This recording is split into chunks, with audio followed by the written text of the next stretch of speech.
नेता और अभिनेता का एक खूबसूरत संगम। हेलो एवरीवन, मेरा नाम है Nityanshi and welcome to film window. आज हमारे साथ जुड़ी हैं बिग बॉस 14 से अभी अभी हमारे साथ आई हैं सोनाली फोगाट जी। सबसे पहले सोनाली जी, कैसी हैं आप? नमस्कार, मैं अच्छी हूँ। आप कैसे हैं? मैं भी बिल्कुल बढ़िया हूँ। तो मैम, सवालों का सिलसिला शुरू करते हैं और सबसे पहले मैं जानना चाहती हूँ कि ये तो सबको पता है कि बिग बॉस जो है वो व्यक्तित्व का शो है। तो दो सवाल मेरे सबसे पहले ये रहेंगे कि पहले कि क्या आपको लगता है कि सीज़न में जितना भी समय आपने बिताया इस सीज़न में, तो आप अपना पूरा व्यक्तित्व जिस तरह से आप लोगों के सामने आना चाहती थी आ पाई? और दूसरा ये कि बिग बॉस से अब जब आप बाहर आ चुकी हैं तो आपके व्यक्तित्व में क्या आप कोई बदलाव देखती हैं?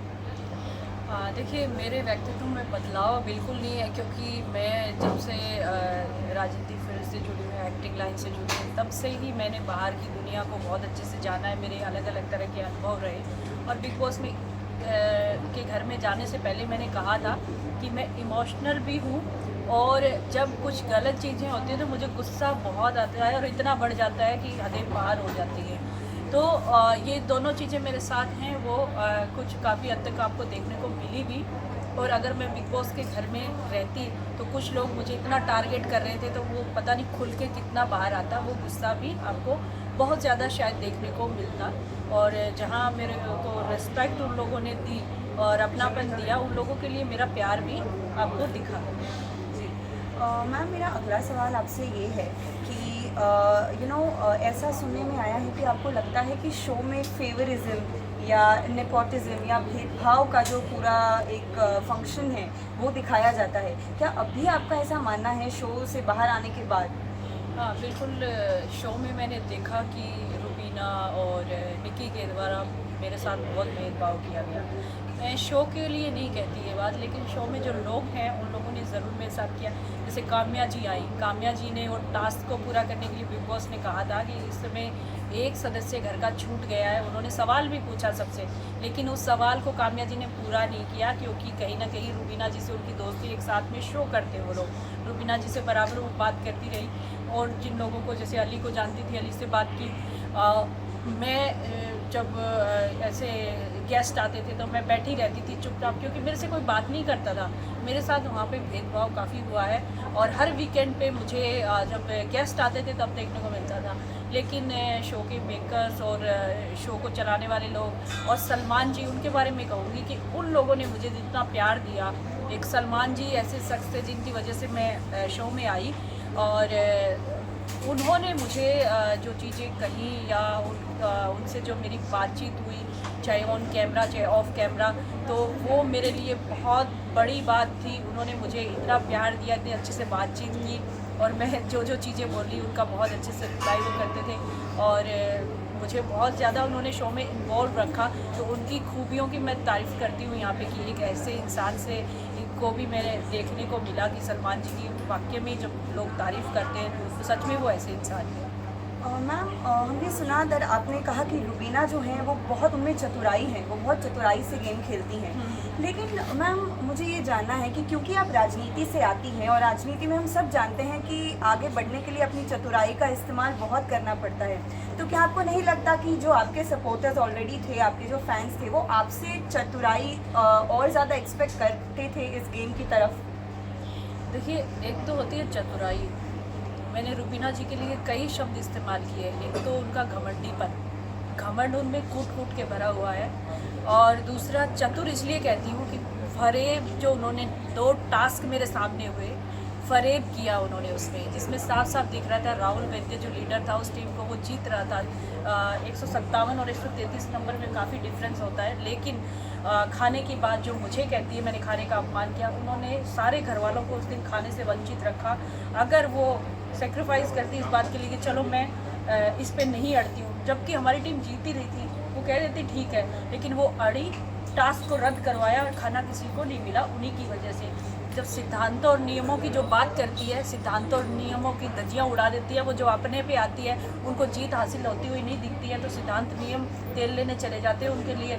और उनके लिए सिर्फ फरेब ही मायने रखता है कि मैं किस तरह से कौन सा फरेब करके आगे बढ़ूँ गेम में। मैं चतुराई उसको कह रही हूँ जब वो ऐसी चीज़ें करते हैं। और घमंड, मेरे लोग जिस फील्ड से मैं ताल्लुक़ रखती हूँ, अगर मैं रुबीना जी जैसी हो जाती हूँ घमंडी, मेरे लोग एक दिन भी मुझे बर्दाश्त नहीं करेंगे। मैं ज़मीन से जुड़ के चलती हूँ। मैंने इस शो में अभिनव के सामने कहा है, मैंने कहा आसमान में उड़ती है आपकी वाइफ। आसमान से जब नीचे गिरता है ना आदमी, तो बहुत बुरी तरह से गिरता है और मिट्टी में मिल जाता है। जो इंसान नीचे ज़मीन पे देख के चलता है वो ही उस सम्मान का अधिकारी होता है। सम्मान पाने का अधिकार उसी व्यक्ति को है जो सबको साथ लेके चलता है, जोड़ के चलता है और प्यार देता है और लेता है।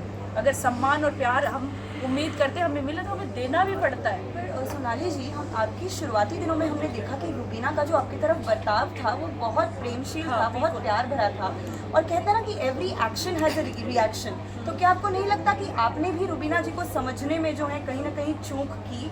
क्योंकि लास्ट के दिनों में ऐसा लगा कि वो जो आपसे कहना चाह रही थी उसका एक अलग मतलब आप निकालती थी। तो उस बारे में आपका क्या कहना है? रुबीना जी और सब घर वालों ने बड़ा सम्मान दिया मुझे, मतलब किसी ने जी के बिना नहीं बोला मुझे, सोनाली जी बोलते थे सब लोग, और सबने बहुत प्यार दिया। 2 हफ्ते तक रुबीना जी भी मेरे साथ बहुत अच्छी थी, लेकिन मुझे धीरे धीरे समझ आ रहा था कि ये महिला मुझसे बात कम कर रही। बाकी लोग मुझसे बहुत अच्छा व्यवहार करते थे, लेकिन रुबीना जी मेरी बातों को इग्नोर करने लगी थी। तो उनको कहीं ना कहीं लगता था कि मैं सिद्धांत और नियमों के साथ चलती हूँ, और उस घर में वो चाहती थी कि सिर्फ वही एकमात्र ऐसी महिला दिखे कि भारतीय संस्कृति को जो लेके चल रही है, मैं नियमों के साथ चलती हूँ। उनको कहीं ना कहीं मुझसे इनसिक्योरिटी हुई और उन्होंने मुझे टारगेट करना शुरू किया। खाने वाला मामला उनका मैटर ही नहीं था। बाहर से आई वो, जो मेरा और अर्शी का चल रहा था, वो बीच में खुद ही, और जो खुद 15 रोटी डस्टबिन में डाल रही है वो मुझे कैसे कह सकती है कि मैंने एक बाइट डाला, और उस बाइट पे मेरा अधिकार था, मैं खाती उसको, तो वो उनका अधिकार कहाँ से आ गया? वो मुझसे मांग रही है, जो मुझसे सीधे मुँह बात नहीं करती, वो मेरी छुट्टा वाला खा लेते वो। तो वो सब चीज़ें उन्होंने अपने फ़ायदे के लिए की, अपने स्वार्थ के लिए की है, और मुझे टारगेट किया है। और मेरे साथ भेदभाव भी बहुत बड़े स्तर पे हुआ है, चाहे घर में गेस्ट आने वाले गेस्ट के थ्रू हुआ हो, चाहे काम्या जी रही हों, चाहे वो रुबीना जी रही हो, चाहे वो निक्की रही हो। निक्की ने मुझे बार बार कहा है, बेवकूफ़ औरत, घटिया औरत, हु इशी, कौन आ गई शो में, इसको बाहर निकालो, आउट करो, आउट करो। इस तरह के शब्द अगर आपको बोले जाए तो आप हर्ट नहीं होते हो क्या? मैं तो ये मतलब ये था कि मेरा एक्सपीरियंस है, बाहर के लोगों से मिलते जुलते रहती, मैंने उस पर ज़्यादा रिएक्ट नहीं किया।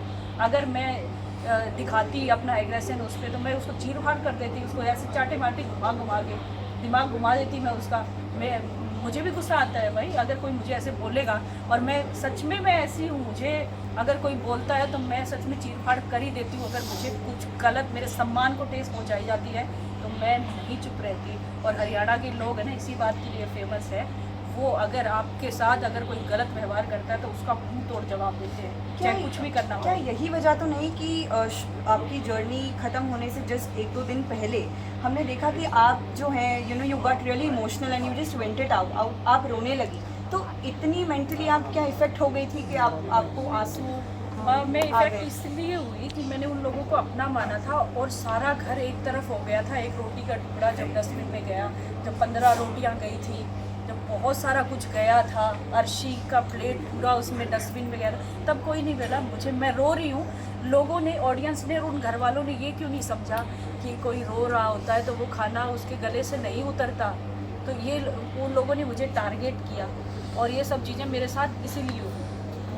मैम, जाते जाते बस एक आखिरी सवाल कि आप घर से चली गई, उसके बाद हमने अली और अर्शी को आपको याद करते हुए देखा, जो सुनहरे पल उन्होंने आपके साथ बिताए थे, और साथ ही हमने अली को ये कहते हुए भी देखा कि उन्होंने जो आपसे डेट की बात कही थी, तो ज़रूर आपसे शो के बाद मिलना चाहेंगे और आपके साथ मुंबई में भी घूमना फिरना चाहेंगे। तो उसके ऊपर आपका क्या रिएक्शन है? देखिए, मेरी दोस्ती वहाँ सबसे हुई, तो मैं जैसे मैं तो रुबीना जी से भी मिलना चाहूँगी, मुझे अच्छी लगती हैं वो, गेम के लिए चाहे चतुराई वो कर रही हैं, वो उनकी काबिलियत है।